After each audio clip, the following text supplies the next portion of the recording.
What if I told you that a Greek guy was responsible for soul music? What the hell? Oh, hey, vinyl community, and welcome YouTubers from everywhere. Maybe we should start at the start, and if they're a little intrigued by that Greek guy, keep watching. My sponsor for today, High Tones Records, Rocklin, California. Great store. They have a good selection of rhythm and blues and soul, and they gave me this t-shirt.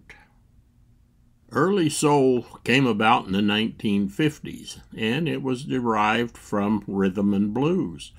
But there was music before that, so let's look at one of the people who was there early on and who is an important figure that probably most of you have never heard of. This girl, Mildred Cummings, to be known as Little Miss Cornshucks. She did her first recordings in 1946. I may be weary, women do get weary, wearing the same shabby dress. Oh, but while I'm weary, try a little tenderness.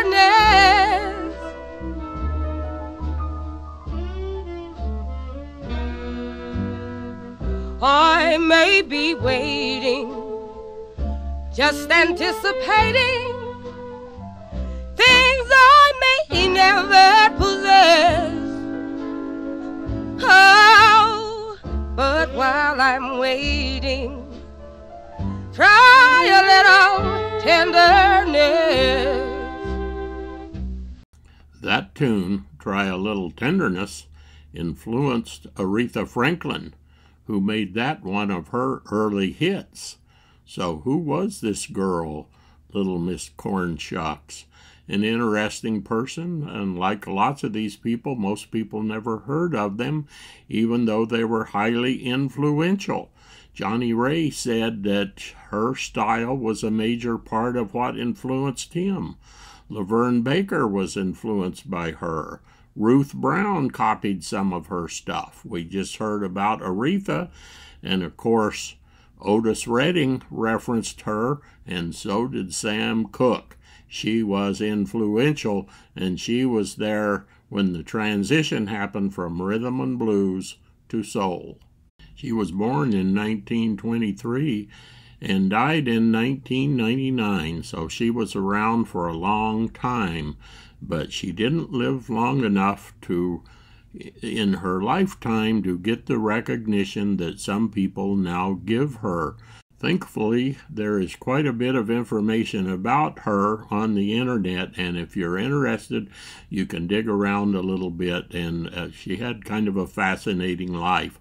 So why haven't we heard of her, or nobody knows much about her? Well, she started early on kind of out of the vaudeville style, and this had some eccentricities. They did some dancing, they did some comedy, and so forth. Later on, they did not get the recognition for their musical ability due to the kind of way that they come up. And like so many people, she had some problems with drugs, she had some problems with husbands and so forth, and we've heard that story before. In 1961, she recorded this record, her only LP, Little Miss Cornshucks, for the Chess label. Nice, clean, near mint minus copy of this. This record is quite scarce and really hard to come by. Dear eyes, dear eye, your eyes, no tears, no sorrow, cling to me, dear, with all your might, but never let me go. Here a little while back, my daughter and I did a video about Betty Boop. which involved baby Esther Lee Jones, a forgotten star from the 1920s. A little bit kind of like this story right here. Go back and check out that video if you haven't seen it. It's short, it's entertaining, you'll enjoy it. Now, what the heck's the story with this Greek guy? Fabulous, unique, one and only, little Esther Phillips.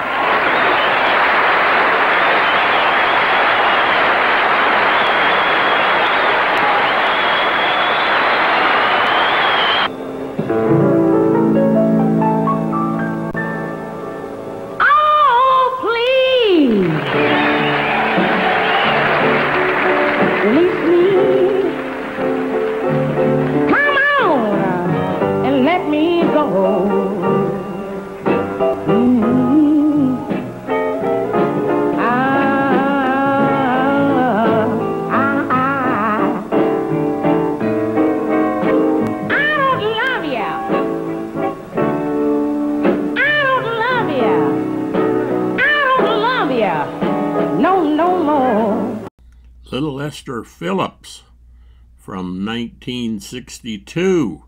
She started in 49 and she had a long career and has made quite a few records. I'm going to show you a few more of them, and of course we're still going to hear about that Greek guy. She had not been doing much, and a lot of people in the music industry liked her.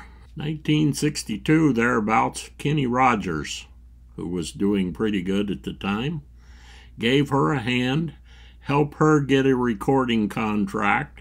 This record was done, Release Me, probably about like the Ray Charles version. You just heard her performing it live there on the Johnny Otis show. That was a big hit. You just watched a little of the Johnny Otis show and review, and introducing Esther Phillips, who previously was known as Little Esther, from 1970. So who is this Johnny Otis guy who just happened to be Greek? Here's the only record of his I have from 1973, Volume 3, Great Rhythm and Blues Oldies. Few of you have probably heard of Johnny Otis, so let's see who the heck was this guy. Johnny Otis, born in 1921, was still with us till 2012. Well, he was an interesting person. He was a singer, a composer, a musician, a band leader, and more importantly, a record producer and a talent scout. So how did he get to be so important in this story? Well, we're just going to pick little one part of it, but he was highly influential in getting a lot of these people recorded and known and getting them some work. And he had a little club in Watts, California in the latter part of the 1940s. I think started in 47 or 48. In 1949, he had a talent show, and he discovered Little Esther. Yeah. We're going to hear a lot more about Little Esther here. She was 14 years old when she did that talent show, and a lot of these little things seem to appeal to the acts, and we're going to find out more about her. Of course, Johnny Otis got to work with his own kids. A lot of you are familiar with Shuggie Otis. He was way back there again. I've shown this record before. He billed her as Little Esther. If you'd like to know more about Johnny Otis, of course, there's lots of information out there about him. But now, let's talk about his big discovery in 1949, Little Esther.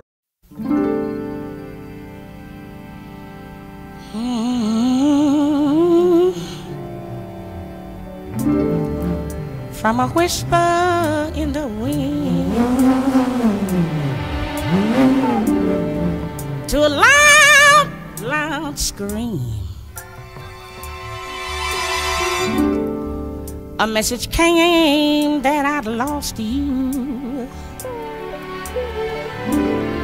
all to the warmth of another woman. For heaven's sakes,